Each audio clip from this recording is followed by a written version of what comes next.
name is Ty Jones. I'm the producing artistic director of the Classical Theater of Harlem. Now, I can't begin to tell you how thrilled I am of seeing this, what I call theater here, thrive. And I say that as someone who took over CTH when it was about to close its doors in 2009 when the financial crisis hit and it exposed our deficits. We were about $400,000 in debt. We were bereft of leadership.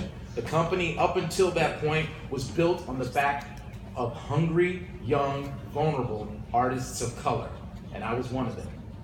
After receiving my Master's in Fine Arts from the University of Delaware's PTTP, I set out on my journey as a classically trained actor. Now, I consistently worked, and as a single guy in my 20s with my own car, regional theater can be a lot of fun.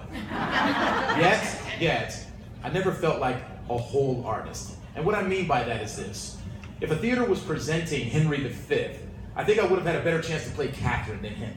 If the theater had chosen Romeo and Juliet as part of their season, it was fine for me to play Benvolio or Tybalt, but not Romeo. And all I wanted was a chance to audition. I wanted to make it hard for them to say no.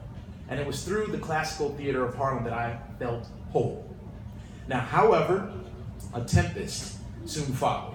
And I committed myself to save the company that actually celebrated the fact that people of color could carry these classic plays on their shoulders without it necessarily being set in Africa.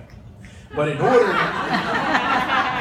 order to salvage the company, I had to learn from leaders of successful companies. And I learned from people like Michael Sexton. And I also learned a little bit from Shakespeare, like Langston and Baldwin, Dumas and Wheatley. Shakespeare pierces me, here and here.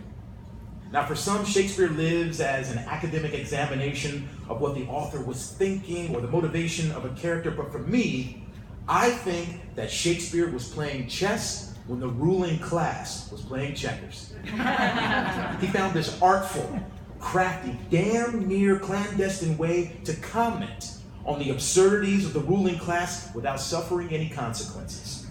And for this reason, I will always campaign to keep his plays from being entombed as some superlative holy writ, and will fight for them to be dramatized as living arguments, especially in a time when one side has the propensity for avoiding facts, yet the other side has an adverse reaction to listening to the truths of their neighbors.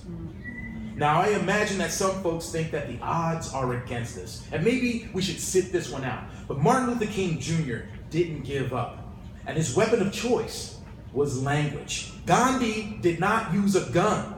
He used words.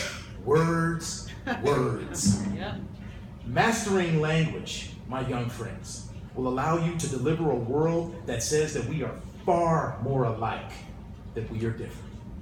Thank you very much.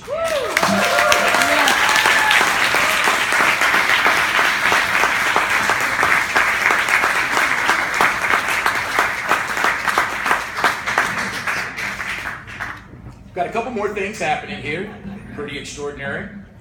You are going to see a fantastic film that Ann talked about coming up next. So I'm going to step down and let you guys see some of the great work of our young students here.